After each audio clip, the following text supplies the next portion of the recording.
One. Sige po, begin. Thank you. Good evening and welcome to the PAO PCS webinar. To give our opening remarks, may I call on the Vice President of the Philippine Cornea Society, Dr. Ivo Dualan. Hello, good evening everyone. Welcome once again to the PAO Distance Learning Program. Tonight we will have the second installment of a three-part series given by Dr. Siong. As we all know, I believe that this is a highly anticipated lecture, if only signaled by the first lecture a few weeks ago, which was very, very highly attended. And I believe that the reason for this is because we all feel that cornea and external disease problems are certainly something that we can diagnose in ophthalmology in this age of teleophthalmology. So without further ado, I'd like to welcome Dr. Ruben.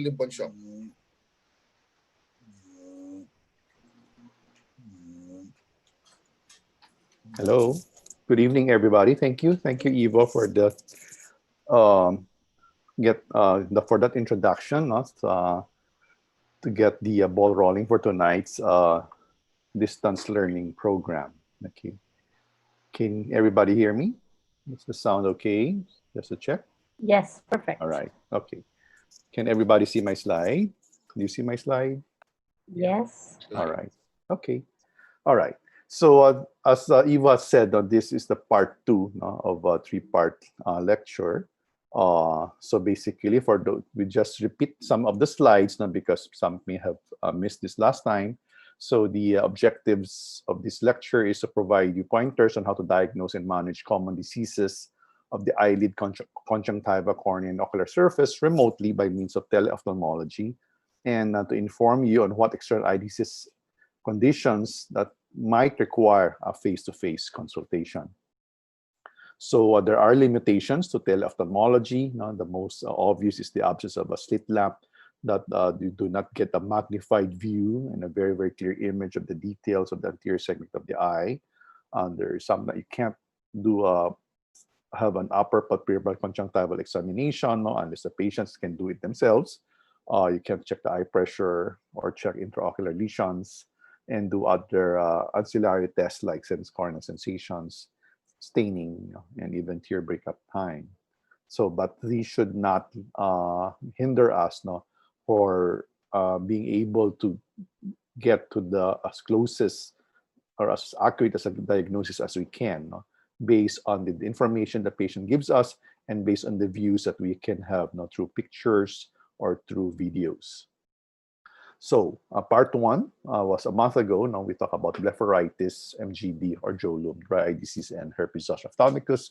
Today is part 2. We'll talk about infectious conjunctivitis, the whole gamut of allergic conjunctivitis, and lesions on the conjunctiva like your ACG, your pinguecula, and we'll touch a little bit on nodular scleritis. And next month we'll have part 3 that will be on keratitis, pectinulosis, and basically diseases, infectious and inflammatory diseases of the cornea. Okay, so the conjunctiva. So I'm sure all of you might have gotten calls or have video teleconsult for this problem. So adenoviral conjunctivitis, it's something I believe that you can really diagnose almost accurately over using teleophthalmology. Of course, the history is very characteristic, acute in onset. Okay, you have symptom by redness, and then there is it can involve with one eye, and a few days later involving the other eye, and particularly important is a history of exposure, to either people at home, people in the neighborhood. Okay, so maybe with all this quarantine going on and social distancing and all this hand washing, I believe actually there should be actually the decrease in the incidence of adenoviral conjunctivitis, so at least the spread of adenoviral conjunctivitis, because similar to COVID, it's very infectious. If COVID is spread through the airborne droplets from the nose and from the mouth, of adenoviral conjunctivitis spread to the tears and discharge. So as I always say, to be able to diagnose conjunctivitis, you should at least fulfill 2 things. The eye should be red, there should be redness, and there should be discharge. No? Of course, there are several types of discharge. In redness without any discharge, you might actually doubt the diagnosis of conjunctivitis. Okay, so here we have a patient bilateral involvement, okay, with red eyes and watery discharge, because at the first few days it's a bit watery, and by the 5 or 7 days it becomes mucopurulent. So the type of discharge is really dependent on at what point in time you see the patient. So there should be diffuse redness not only on the bulbar conjunctiva but also as the palpebral conjunctiva as well. Patient can give you this kind of picture, kaya naman ng phone to at least capture this image, and then you should seek congestion in the entire conjunctiva. Now, this will be a bit more difficult. I don't think you can have a good shot or a more detailed picture of follicles, especially in the inferior conjunctiva.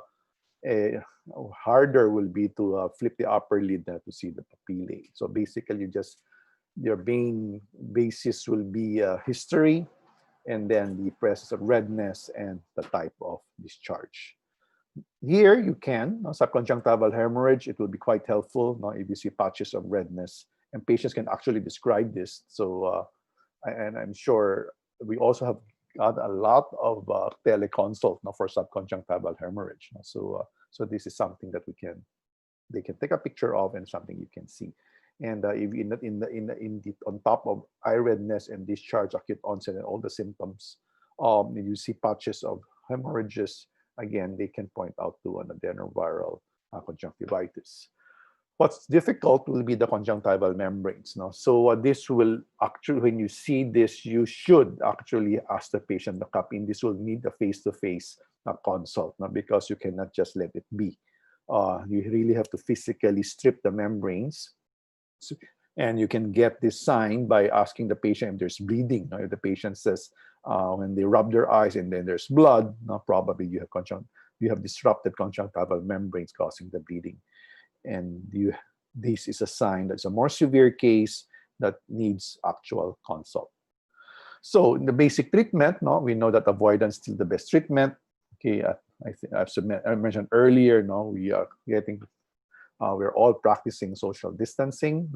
So of course, it's still limiting. Even if you don't give anything, you can just advise the patient, assure the patient that it will run its course. You can give supportive therapy. If you're not 100% sure, you can just, the congestant will be safe for a short course, and cold compresses to relieve them of symptoms. Now, if you do see membranes and you are 100% sure of your diagnosis and that the patient is reliable, then you might want to give some steroids. Okay, it is a very severely inflamed eye. But again, you have to prescribe this with caution. Okay, to avoid the complications of long-term corticosteroid use. And membranes, you have to see them and remove them as often as needed. At the minimum, if you can, nowadays every day might be a bit difficult. Maybe at least every 2 days, they have to come in and have those membranes stripped. Okay, so then sometimes, so one of the sequelae of your adenoviral conjunctivitis will be your EKC, when you have the antigen-antibody reaction on the cornea. So this usually occurs after the resolution of your conjunctivitis. And a patient would come into you complaining of photophobia, foreign body sensation, okay, and the blurring of vision. The blurring actually will depend on the location and on the amount of lesions that you have on your cornea. In these two pictures now, and you will see there is central involvement. So patients will really complain of blurring of vision. These are other views. So usually in a higher magnified view, an EKC is actually an SPK, a superficial punctate keratitis. You actually see this granularity with an apex. So when you stain it with the fluorescein, the tip, okay, will stain. Okay, and this is a cross slit lamp view showing you it's very superficial location. This is a higher magnification showing you on the left, this is acute, no? This is in the early phase. And after a few days, it would go deeper, no? And they give you this granularity. Okay, when you stain this, no, it won't stain anymore. Okay, and but it will give this, at least when you have deep staining, they will have foreign body sensation. And once it doesn't stain anymore, they will complain more of the blurring of vision. So they occur not 10 to 14 days, no? And then it occurs around in 1/4 of patients who've had adenoviral conjunctivitis. No, you don't expect it in all patients. So I only treat, okay, treat only when it's symptomatic. Okay, basically disabling photophobia or glare and decreased vision. No? The patients absolutely would need a good vision to do their job or to drive safely.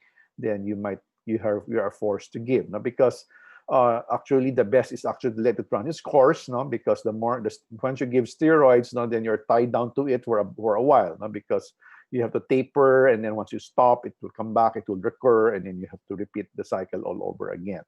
So, but when you don't treat, let it run its course, and usually in a few months, no, all the lesions will resolve. Okay, so for me, treat only when totally needed, and only give really very mild steroid. You don't need strong steroids here, no, or full dose, your fluorometholone, your loteprednol, no, or your 1/4% prednisolone acetate, no, will be good options, no, to treat your EKC. Okay, so we're done with the adenoviral conjunctivitis, and let's proceed to another type of infectious conjunctivitis, and this is your chlamydial inclusion conjunctivitis, the most common cause of chronic follicular conjunctivitis in adults, and the most common cause of ophthalmia neotorum. Okay, so it's actually, I was thinking about this, no, and actually it would be, if there is a way, no, to check the incidence of inclusion, no, probably in this, for the last 6 months of lockdown, no, I'm sure there are less of inclusion conjunctivitis, no. Okay, so meron namang silver lining. So for a newborn, okay, in a neonate, no, so patients will be symptomatic usually after the 5th day of life. No, you do not the patients, a mother will not complain or will not report any abnormality till after the 5th day. No, 5th day or a week after birth, the mother will complain there is discharge, no, or solid swelling. Okay, and then when they try to pry open the eye, no, it might bleed like this, no, because it forms membrane, and actually they become alarmed. The parents will become alarmed, and they will say that the eyes are bleeding, no? So this might actually be the chief complaint when they consult, no? So it's very important, again, the timing, no purulent or mucopurulent discharge here.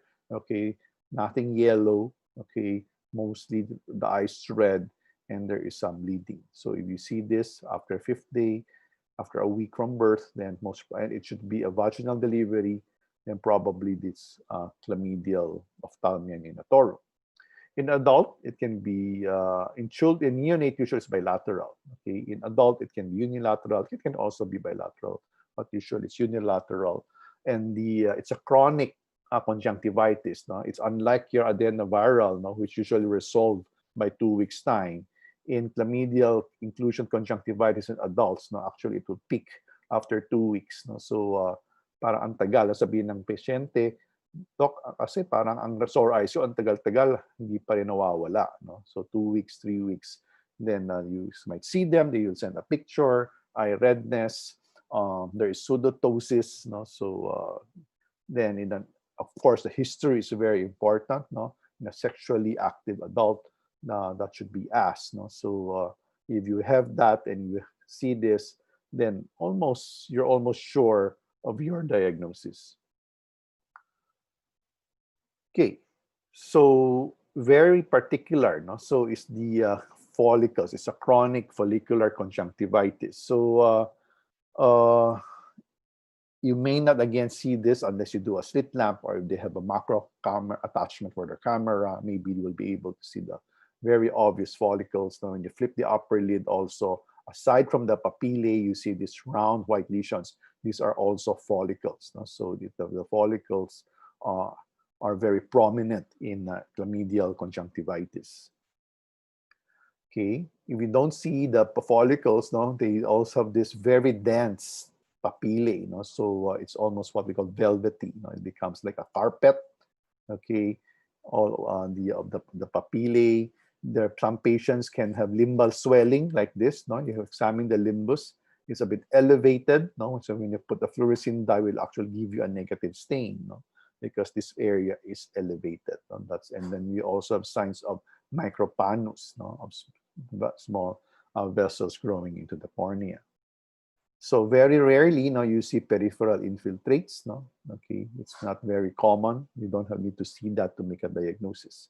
Okay, so basically the history is very important. No, for neonate conjunctivitis with blood, with bleeding, usually after 5 days of life. In an adult, no, redness and minimal discharge, no, and sexually active history with its course of more than 2 weeks, no, that's probably it's chlamydia. So in an infant, you treat, you give your topical erythromycin, okay, or they give them systemic or erythromycin at 50 mkd in 2/4 divided doses for 2 weeks. Okay. Now for the parent, now you have for nurse, if the mother is nursing, then you have to give erythromycin also to the mother, or you can also give your azithromycin. No? That's another option, and treat the partner. For adults, can give topical moxifloxacin. We don't have topical, it's fine. And actually, the systemic is more important. Nowadays, we just give the oral azithromycin at 1 gram single dose. It's much simpler. Okay, the compliance is quite high, because if you give your tetracycline, doxycycline, or erythromycin, you have to give it for 3 weeks. Oral azithromycin is only 1 gram single dose, and also treat all the partners of the patient can think of. So may contact tracing then, for chlamydia. So the patient had to do that. Okay, and then treat all of them. Okay, so that's your chlamydia. Now we go to another condition. Patients coming into you with acute redness with copious purulent discharge. As Dr. Valentin would say, sa pintuan pa lang, hindi pa papapasok ng clinic, magtingin mo lang sa pasyente, alam mo na yung diagnosis. And that is one of those, your gonococcal or gonorrheal conjunctivitis. Mind you, streptococcal conjunctivitis can also give you very similar findings. So don't be judgmental. So pwedeng strep. Okay. So this is a patient way back. In my fellowship, he's a 78-year-old white male complaining of bilateral copious redness with purulent discharge. Okay. So siyempre, isip ko, wow, probably it's gonococcal, right? Okay. No, it's not. So it actually turned out to be strep. Okay. So typically, this is what you would see in an adult with gonococcal conjunctivitis, with really the purulent discharge really literally dripping out of the eye, and the redness. Okay, so really gonococcal will be your primary diagnosis here, when you see that. When you see this, so actually patient can send you a picture, tell them not to wipe their eyes, not to send picture as is. Okay. So here also, you don't need a slit lamp, so again, there is diffuse congestion of the conjunctiva with chemosis, and a very prominent discharge, purulent discharge. In a neonate, the symptoms usually is less than 5 days from birth. So then you have purulent discharge in a newborn, less than 5 days of life. Then again, you're almost sure that you're seeing a case of gonococcal ophthalmia neonatorum. Now, the problem with gonococcal, you have to treat really fast, especially you have to treat them as soon as possible. Usually you have to see them treat them as within the first week from the onset of symptoms. Because if they last longer, more than a week, after 2 weeks, then that's a time when you will see all these corneal complications. So if it starts out with a diffuse haze, then you get the defect, then you get the marginal infiltrates, then you can get an actual marginal ulceration, then corneal melt and rupture. Then when they heal, you develop scarring, no, and you can develop a focal staphyloma in those areas. Okay, so severe chemosis, no, very, very severe. Okay, the worst chemosis you can see, you see that in gonorrheal conjunctivitis. Okay, here you start to have corneal epidefects and infiltrates now here. Okay, you have haze now here. No, there's already cornea beginning corneal involvement. Okay, this is another picture of the same eye. Okay, showing you the marginal corneal ulcer here. And now here is the worsening. Now there's corneal haze and edema, and there is expansion, no, of the marginal ulceration. Again, in an eye with severe chemosis with purulent discharge. So usually the rupture is in the affectations on the cornea is usually superior, and then it will cause peripheral thinning and rupture and foveal or iris prolapse. No, if you see this, you're sure that the condition has been at least 2 weeks. No, hindi yan mangyayari during the first week. Okay. Okay, so this is peripheral rupture. This is now a diffuse corneal melt. No, okay, so almost the entire cornea is involved and it's infiltrated. It's now melting. Okay, and this is just a remnant. No, you don't even see a semblance of a cornea anymore.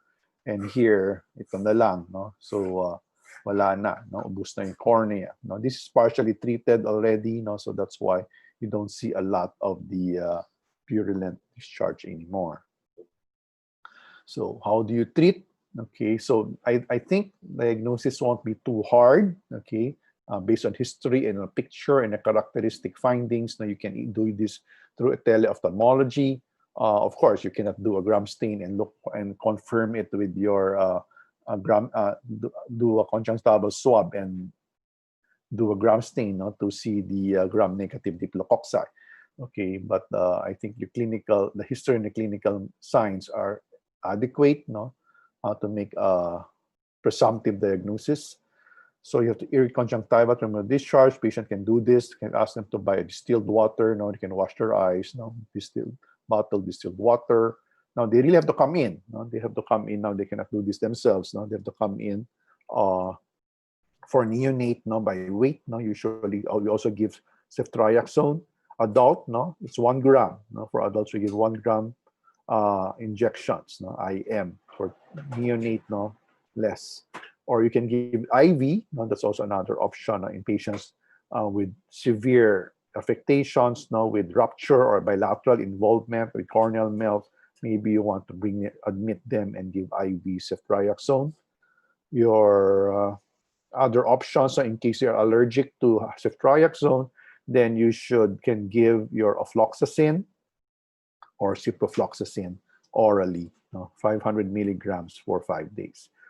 Topical, you can give a lot of this, the fluoroquinolones, no, so not a problem. And at the same time, no, don't forget, no, a lot of these patients will have concomitant chlamydial infection. No? So aside from giving your ceftriaxone, make sure you also give them your azithromycin 1 gram to treat the chlamydia. So this is a case wherein after treating the gonococcal, no, we notice how come the eye is still red, no, and when we examine closely, no, you still see this very prominent follicles, no. So this is because you have not treated the concomitant chlamydial infection. So that's why it should almost be standard as SOP. Now, what happens when you have your rupture? No? So some of these are some of your options. No? You can do a flap to cover the hole, or you can have in a larger hole, no, a larger rupture. Then you can do an eccentric penetrating keratoplasty, or an even oversized keratoplasty, or a marginal annular PK or lamellar keratoplasty. No, if you do that if there's for the peripheral melt. No, so this is an advancing conjunctival flap. No, patient had a small rupture superiorly, so we got bulbar conjunctiva from the top, and we just slid it over Okay, cut this, undermine, do alperitomy, move it forward, and suture it tightly, to cover the area of rupture. This is an eccentric penetrating keratoplasty. The rupture is inferior. Okay, it's too big to do a flap. Okay, so we just do an eccentric graft. This is an annular keratoplasty. If your conjunctival flap may not work, again, you have to fashion from a peripheral donor cornea, from the donor cornea using the periphery, actually using the rim of their corneal button, you can fashion it into an annular graft to cover that area. So underneath the cornea, you can see the area of rupture. This is an area of thinning. Okay. Once in a while, now you might see these patients, okay, a child or even an adult, showing you superior scarring, okay, like this, okay. So it's really because patient, when you ask the history, of course, the child will not remember, will not know, but if you ask the parents, they would actually, you can ask them if patient had a history of severe redness and discharge during their first week of life. The answer is yes. And most probably patient had gonococcal conjunctivitis with corneal involvement, which eventually healed, or when they were treated, when they get treated and they heal, it forms a scar. This is an adult patient, okay, coming to you with large, thin-walled bleb, okay. If you see this, your first impulse is is a glaucoma patient who had a TRAB with mitomycin. However, patient had never had any form of surgery. But patient had history of eye redness when he was young, okay, out of discharge. So it actually spontaneous healing. There is rupture and there's advancement of the conjunctiva, okay, and then actually it forms now an unguarded bleb, filter, and it forms a bleb. So this is due to gonococcal sequelae. So pira naman. So just trying to show this because it's quite an interesting picture. Okay, so so we've covered that is the most common type of infectious conjunctivitis. Of course, there will be your staphylococcal conjunctivitis, streptococcal conjunctivitis, moraxella conjunctivitis. Those are the other bacterial conjunctivitis you have to think about. So in streptococcal, usually patients don't really get strep conjunctivitis very often unless patient has an history of nasolacrimal duct obstruction. If they do and they get recurrent eye redness, then you think of strep. For moraxella, it is in a younger patient, and usually they should have signs of angle macerations. Angle macerations with eye redness and discharge, and that will be your moraxella.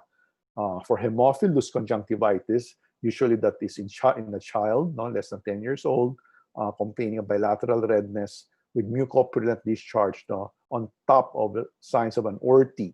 So if you have orty, eye redness, matting of the lashes, then you think of Haemophilus conjunctivitis. For staph, usually occurs together with the chronic staph blef. In a staph blepharitis with eye redness and discharge, then most probably that's staph conjunctivitis. Okay, so now we go to the allergic conjunctivitis. So in the cardinal sign, so if the for infectious conjunctivitis, redness and discharge, and here is redness and itching. The itching should be very prominent. Okay, so you have several types. We'll talk about your simple or your seasonal. You can actually divide it acute hay fever, seasonal, but now it's simpler just to say your simple allergic conjunctivitis, your chronic allergic conjunctivitis. Another separate group is your vernal keratoconjunctivitis. Okay, you cannot lump this together with your simple or chronic allergic because it's totally different in some ways. Atopic KC, but very common. We don't see much of that here. GPC is usually secondary to an offending agent. Okay, contact dermatitis medicamentosa, again, it's also usually to an offending agent. So In an allergy, no, you do get some discharge also, but it's stringy and it's not pure, it's not prominent. No, it's usually redness and discharge. No, and the history is there is recurrence. No, it's patient has atopy, patient has asthma, patient has urticaria, patient has eczema. No, so there's all the signs of atopy. No, in other parts of the body. No, and they usually there is a pattern exposure to dust or there's due to season. Then they get the more symptoms. No. So it's not really that hard to make a diagnosis of allergy, from the history alone. Eye redness, recurrent, episodic, and with itching. So that's your allergic conjunctivitis. In your simple or your perennial, ito yung, it's a little bit and it goes away and it comes back. Okay, so very mild, very little findings, except for, again, sign of chronicity. The patient had this for a long time will be the pigmentation. So when you see pigmentations like this, matagal na yan, pasumpong-sumpong lang yan. And when you look at the conjunctiva, it's not as pristine as a normal conjunctiva. It's a little bit wet, a little bit what we call a bit boggy. You don't really see follicles, maybe a little bit of a papillae. So it's a pinkish red type of redness, not as red as in your infectious conjunctivitis. Of course, VKC, the profile is almost characteristic, prepubertal male, usually 4 out of 3 out of 90, 75% will be male. Okay, so if you then flip the upper lid, well and good. If they come in and you see them, you flip the upper lid, and that's it. You can't. That's this almost the most classic signs of your vernal keratoconjunctivitis. Of course, it can also appear as limbal vernal. Okay, more with the papillae more prominent at the limbal area. VKC, you can also look for horner strantas dots, which you may not see using through a teleophthalmology, but you don't need that to make a diagnosis. Poor vision, okay, foreign body sensation, itching. You see loss of luster. When they take a picture of that with the flash or with the light, and you don't see a sharp reflection, then most probably that's the surface. There's epitheliopathy, because of the poor or damaged surface of the epithelium. Okay, so that will be your clue in a picture. When the reflection is not sharp, okay, you have lost the normal luster of the cornea, then something is wrong with the surface epithelium of the cornea. Okay, pigmentation, I mentioned that. You also see that in VKC, you have this pigment migration to the chronicity. In allergic dermatoconjunctivitis, okay, we have eczema on the lids, on the skin of the lids, and you see papillae on both the bulbar and palpebral conjunctiva. Okay, so in the treatment of allergy, avoidance of allergen is still the best form. Okay, really you have to make sure you avoid what you're allergic to. But if you're allergic to pollution, and then or to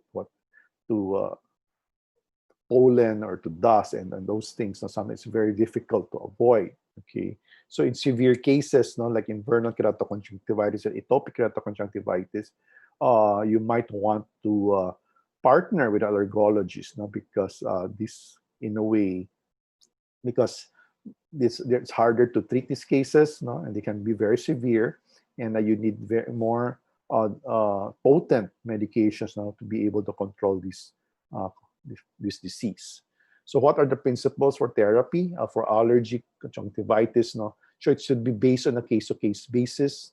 Their aim aims to control symptoms and prevent complications with the least amount of medications. You do not give them too much, okay? Because again, you have to think about toxicity and compliance and the costs.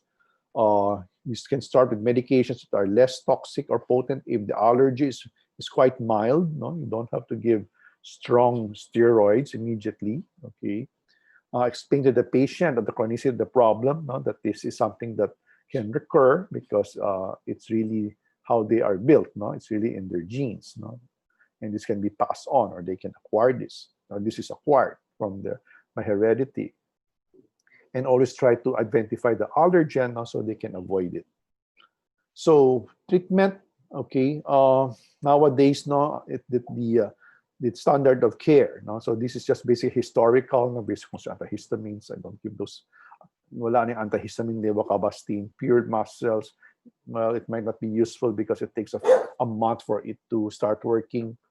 Nowadays, it's really giving an antihistamine mast cell stabilizer immediately, no? Because you want to control the symptoms, give antihistamine immediately so that it stops the symptoms. And then you give a mast cell stabilizer to prevent further or future recurrence of the problem. Okay. So sometimes we really have to give steroids, no? If the antihistamine and mast cell stabilizers doesn't work, or just can't totally eradicate the symptoms, then steroids will work. Okay, but it's very effective. Okay, but it's not always safe, no? Because the downside here, patients might use it on their own and then not knowing of the side effects of steroids. Okay, so what are the guidelines? No, if you choose an ester steroids, no, like loteprednol, to lessen the chances of cataract formation and increase IOP. Or you can start with weak steroids or half concentration if the patient's condition is mild. Okay, now if this very severe case, the moderate severe, then you have to give a higher concentration of steroids. No, and you titrate accordingly. Then you cut back, no, on the frequency when symptoms subsides, no, and try to maintain of steroid sparing drops. Okay, and then which will include your antihistamines and your mast cell stabilizers. Then you make them use steroids only for pulse therapy, no? Because depending on the amount of allergen, no, that they are exposed to, sometimes it gets very severe. Then that's a time when they have to use steroids, no? And then just tell them to use it for a day. No, once the symptoms is gone, then they should stop immediately. No? So pulse therapy lang. Okay. So steroids naman. No? In these cases, you don't have to do tapering. Okay. Then you have, if they have to advise them to follow up regularly, especially the children. Okay, especially if they're on steroids. No, and never forget to educate them on steroids. For patients with severe VKC or patients in AKC, which are contraindicated to steroids, or they are steroid responders, no, then you can give your topical cyclosporine. You have 0.5%, you have your 1% to 2%. No? So these are your options. It should be higher. No, the 0.05 will not really work. Okay, you should be at least 0.5 and up. Okay. So in VKC, the cornea usually involve, okay, you get punctate keratitis, shield ulcers, and you let them be, they become scars, no? And they are also corneal vascularization. That's why VKC is a blinding disease. No? It can cause corneal blindness, no? If not treated adequately. Usually in normal times, we give in children, in severe cases, we give supratarsal triamcinolone because it really works, no? And it's a depot. The eye improves very rapidly, no? And even if they forget using the drops, they can. The medicine is always there. Okay. So if you see a shield ulcer, if you suspect a shield ulcer, patient has to be seen. They have to come in. Okay, these are these are severe signs.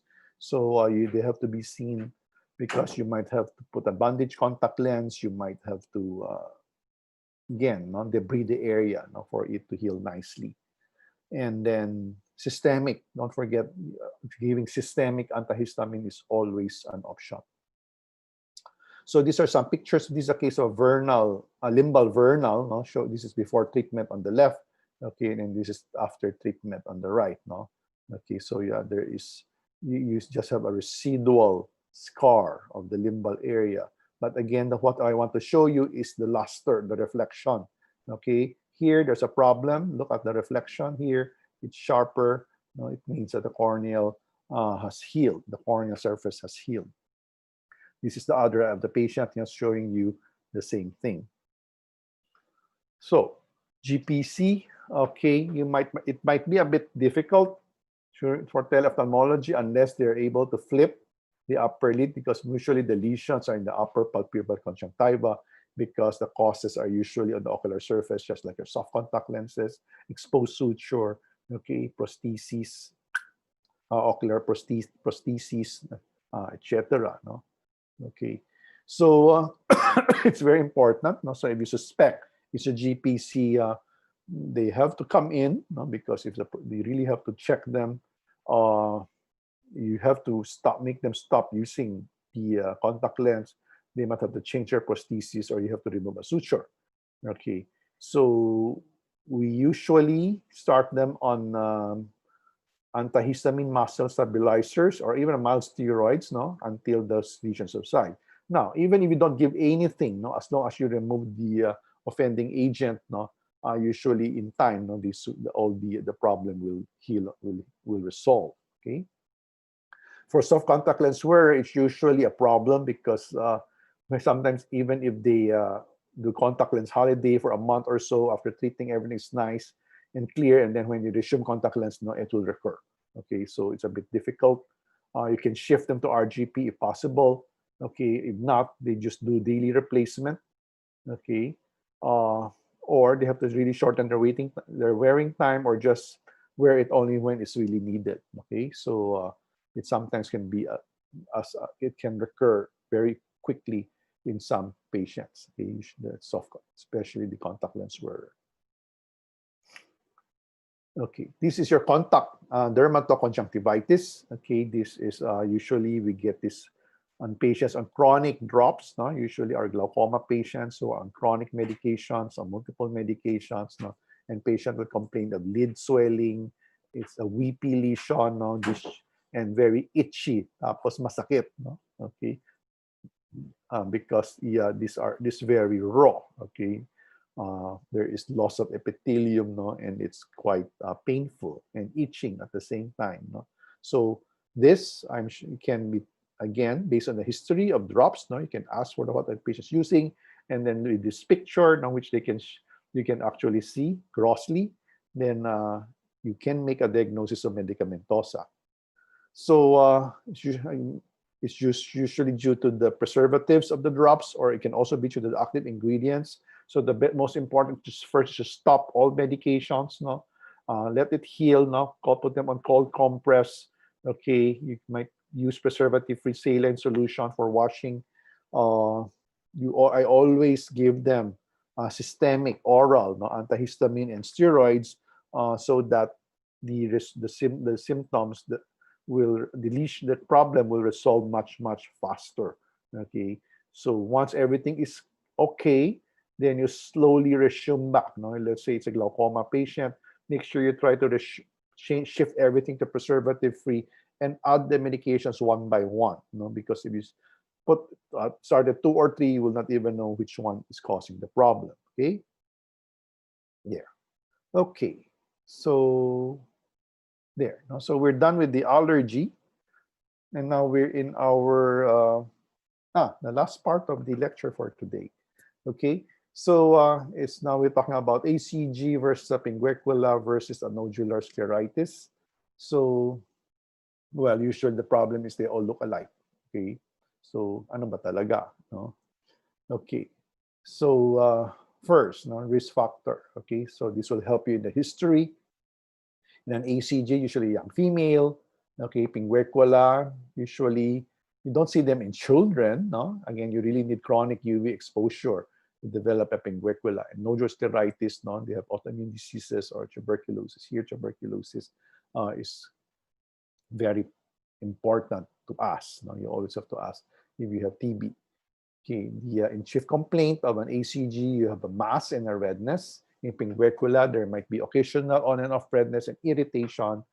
ACG will not give you pain. No? Patients will come in only because if there's a very prominent red spot, a red area with an elevated area. In nodular scleritis, there is redness and pain. Okay, so this will differentiate one from the other.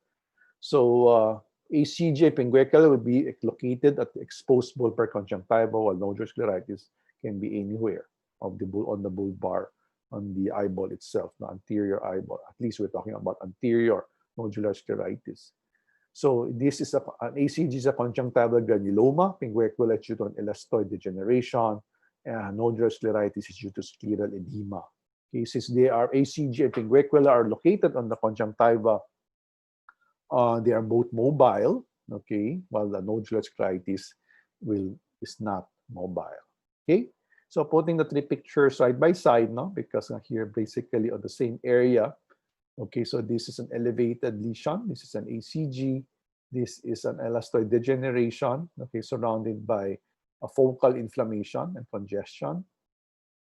And here is the focal nodular scleritis. Okay, hindi naman actually sila pare-pareho. No? So similar, but not quite. Okay.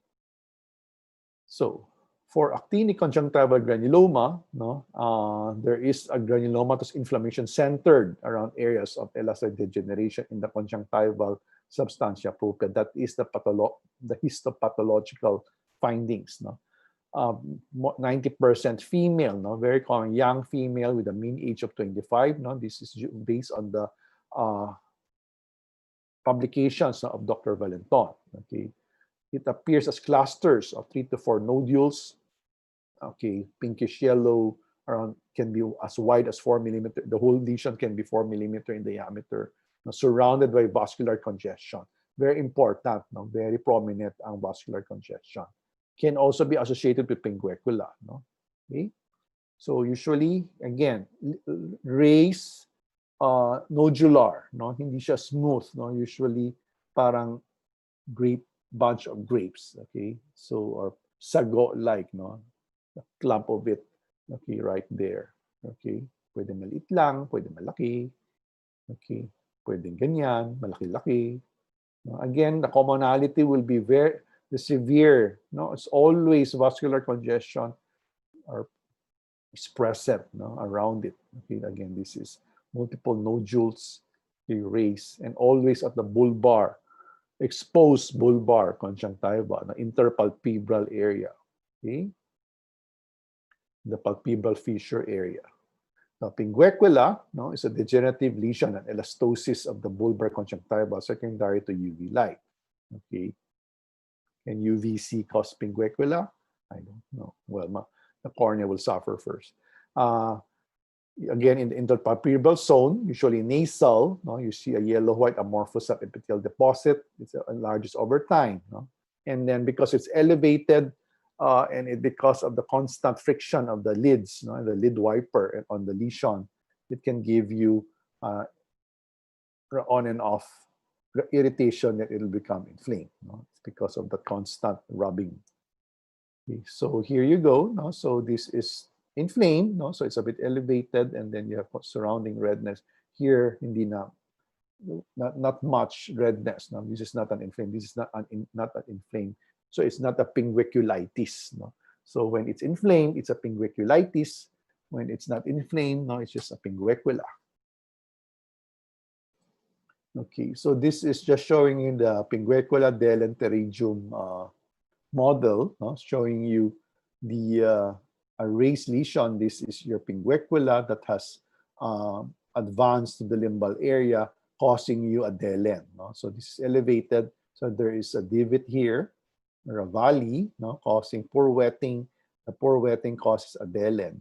Okay, then what happens is, because of the drying here, this conjunctiva now will move forward to cover this dry spot. However, then beyond the tip, it will form another delum. No? So kung nag-delum uli, then it will again move forward to cover that dry spot. So this is one of the theories of progression of pterygium, no, that arises, that arose from a pinguecula. No? So this is your pinguecula delum pterygium theory. Okay, and lastly will be your nodular scleritis. Okay, it's part of the anterior scleral spectrum. Now you have diffuse nodular necrotizing. You see a deep red to purple immobile nodule. Okay, it's deep violaceous. It's violaceous in color. Then it's surrounded by inflamed sclera, violaceous sclera, no? Because it's really on the The problem is on the sclera itself, not on the conjunctiva.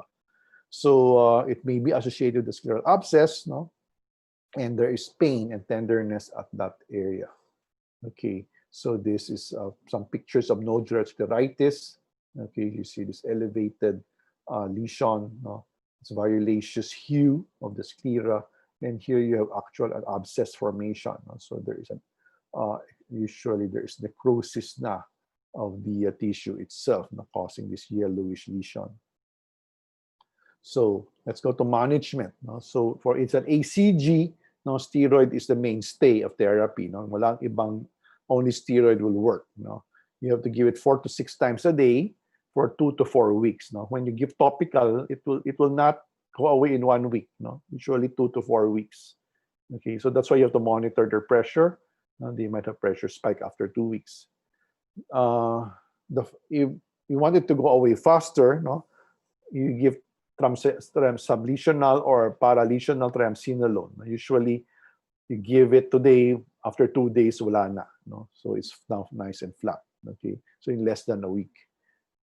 So just give very little 0.1 lang. You don't give a big amount. For quinbuecula, no, usually it's a chronic problem. No, it's usually due to poor lubrication. No, so you can give decongestants or lubricant on a as-needed basis. If there's there is moderate to severe irritation, you can give them steroids, not just for a few days, not just 3 to 5 days, and tell them to stop. Okay, so rarely, no, you have to excise it. You have to excise the pinguecula. And for nodular scleritis, again, steroids is the mainstay of therapy. You give it high, no, president acetate 8 times a day, no, 2 to 4 weeks, no, and taper slowly over time. No? And of course, you have to look for the underlying cause. You may give subconjunctival triamcinolone as long as patient has no active tuberculosis. Other options will be topical NSAID. Usually, they don't really work quite well. No, you just steroids still the mainstay. Okay, oops. Okay, so if topical, they don't respond, then you have to give oral steroids. No? And again, don't forget, no, to look for the underlying cause when you're treating nodular scleritis. Okay, so these are just some of the pictures. A nodular scleritis before and after treatment. So this is an active nodular scleritis with focal triamcinolone injection. This has healed another patient, not exactly the same patient. Okay, I know it's the same patient, baliktad lang yung picture. This is showing you the thinning out na, no, because there's loss of scleral collagen, no, so there's thinning of the sclera, showing you the underlying choroid. No. Okay, so I think that is the end of my part 2. So the floor is now open to questions. Okay. So are there any questions? Migs, do we have questions on Facebook?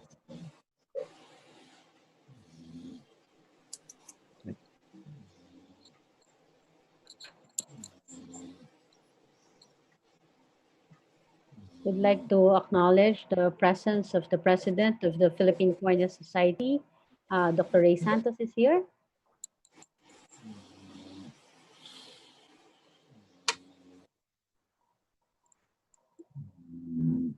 Dr. Santos? Yeah, I'm here. Do you have any questions for Dr. Limboshon? Okay. I'd just like us to ask Ruben, maybe I'd often ask questions by residents and sometimes met by consultants. What causes the propensity of marginal ulcers to be most of the time in the superior aspect for focal conjunctivitis? What's your question again? What causes the propensity of marginal ulcerations in the superior aspect in GC conjunctivitis progressive? Gonococal. Yes, GC. Why usually it's superior, yes, no? Because yes. I think it's more of the sequestration of the bacteria itself and all the inflammatory the inflammatory cytokines, no, in that area, no, because it folds over. Okay, the upper lid, no, it's swollen, and there is ptosis of that. No, there is very poor, you know, drainage of the discharge in that area. No? So I think it's more of the because it folds over. The conjunctiva is so chemotic, it folds over. Okay, and then so I think it's multifactorial. No? You have the mechanical pressure effect. You have a higher load of the organism. You have a sequestration of the inhibitory cytokines, no, causing the eventual thinning and rupture of the superior marginal cornea, no, as a cause for the why it's usually as an explanation of why it's usually located superior. Of course, it doesn't mean only superiorly. No, I've shown in the pictures it can occur anywhere, but most common is really superior. Thank you, Ruben.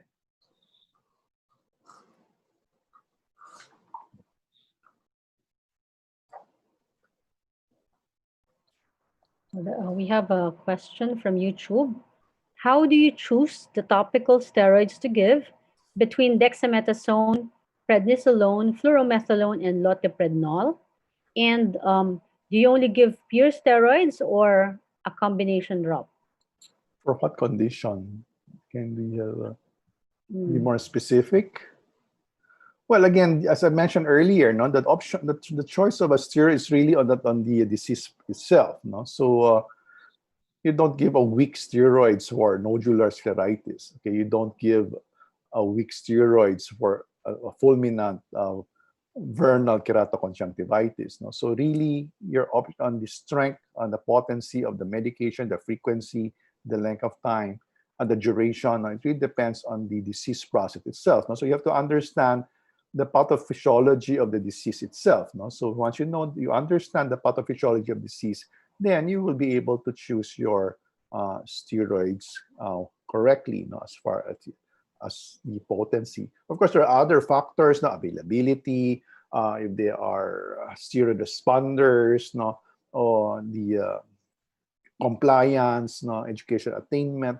There are many things you have to weigh. No? So really, one, you have to understand the disease process itself. Number two, you really have to know the pros and cons of each of these steroids. Okay. And then the last question, do you give pure steroids or a combination drop? It all depends on the condition. Let's say if it's vernal, no? When you have epitheliopathy with epidefect with the shield ulcer, okay, with large cobblestone papillae, maybe I would put an antibiotic with steroids that is preservative free, okay, to again minimize the toxic effect, to be a prophylactic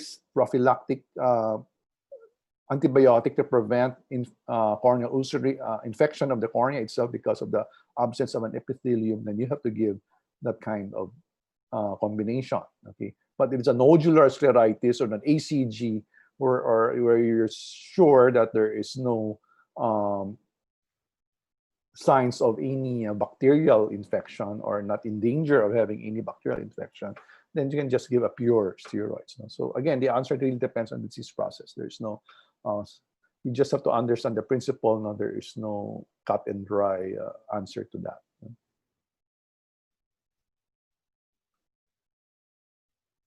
Do we have any other questions? Dr. Dualan, Dr. Singh, and Dr. Andrew? Any other questions? We still have a few more minutes. Diba? Yeah, it's actually Wala nagtatype. wala na nagtatype sa Facebook. I'm also monitoring Facebook and yeah. Oh, there's another one. Here, ano ba? Again from YouTube. In experience, yes, does the loteprednol have the same potency as dexamethasone, but doesn't increase the IOP that much? Yes, well, in terms of potency, if you look at the data, it's loteprednol is not as potent as dexamethasone. There is that equivalent scale, but it is a good option. Okay, if you are not worried about increased IOP, we have did a study already with my fellow former fellow Shar, no, comparing IOP rise, no, using letroprednol and versus dexamethasone. And we noticed really much as published, no, or as claimed, okay, really lower incidence of IOP spikes in using letroprednol. No? So as I've said, you have to weigh everything. No, okay. So are you now after efficacy of the drop, or are you after safety? Again, it depends again on the condition of the eye. Not depending on the disease process, at what stage. Again, on compliance. Maybe again, I keep on mentioning at this stage, time of teleophthalmology, no, you have to be really very, very careful about giving steroids, no, because you never know, because you may not be able to come back, or you don't have a baseline pressure check. You don't know that if they will have a pressure spike, no. So again, if you really have to give, I know loteprednol might not be as potent as dexamethasone, but at least I know the chances of an IOP spike is lower. Maybe that will be my reason to give loteprednol, considering the situation of the times.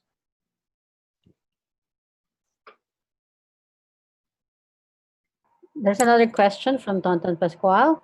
Actually, it's just a comment. To not give steroids for a red eye over telemedicine is if one is not sure whether or not there is corneal ulcer. Definitely, of course, if you have the sign of if you have to give, then you should be absolutely sure of your diagnosis. Now, if you're not sure, if you have a doubt your diagnosis, then the patient has to come in, okay, examine the patient, then that's the time you prescribe. Okay. Yes, and she has a question. Have you used topical tacrolimus for No, atopic I hardly conjunctivitis? use tacrolimus, so no. Okay. Any other questions, Dr. Ray? I don't have any questions anymore, but I'd like to say that it was a very informative lecture. The first and second part is really litany of all the very common diseases that I think our residents should be very familiar with, and I think Ruben had put it in a very, very simplistic view, so that residents are able to hopefully clinically recognize the disease entities. So I just hope that there are a lot of residents tuned in here, because those are very basic pearls in clinically recognizing external eye disease conditions. And I'd like to thank Dr. Ruben again for obliging to do these marathon lectures for the distance. Marathon, may rest naman. In between, that's every week, but I think the next one is coming up sooner. September, yeah. September ba? Okay, so this was sooner than so maybe by that time, Ruben, we're off the MEQ. Hopefully, we could be breathing better air. All we can do is hope and pray. Yeah. Yes. Right. It's the only minimum thing we can do. So aside from wringing our hands and shaking our head, and sighing, and shaking, and sighing again. So if there are no other questions, hi to Bentley. And may I call on the head of the Committee on Continuing Education in Ophthalmology and the Vice President of the There's a question pa. Academy of, okay. That's once a That's day once a day olopatidine. Well, there are two formulations, no? So there is twice a day and there is once a day, no? So it's up to you. Yeah. So the formulation of once a day is the Patide. Yeah. And the other one. Spatanol. So maybe we can give a bit more time for last question. Dr. Ray, sorry, you were raising your hand. There's a new antihistamine kasi na mast cell stabilizer in the form of alcaftadine, Ruben. Wala pa. I mean, well, they stopped. Well, yeah, they samples before. Cannot mention it yet because, Hindi pa registered. Ganun ba? Hindi pa lumabas yung approval Okay. because of the We get some samples. COVID. Okay. So last call for questions. Ryan and Migs? No more? No more? Oh, okay, no more. No more, yeah. Okay. So again, I would like to call on the Vice President of the Philippine Academy of Ophthalmology, Dr. Donna Santiago. So on behalf of the PAO, we extend our sincere thanks to our esteemed speaker, Dr. Ruben Siong, for a comprehensive lecture on external eye diseases, sharing with us his pearls for diagnosis and management, with a gentle warning, as stated in gonorrheal conjunctivitis, not to be judgmental. Thank you also to the organizing society, the PCS, its officers and expert panel. This webinar would not have been possible without our reliable technical team, Ryan Rodriguez, Migs Guillermo, Francis Lehawk, and Alan Larona. And of course, the support of our industry partner, Santen Philippines Incorporated. May we have some inspiring words from Santen's head of sales, Mr. Bert Las Piñas.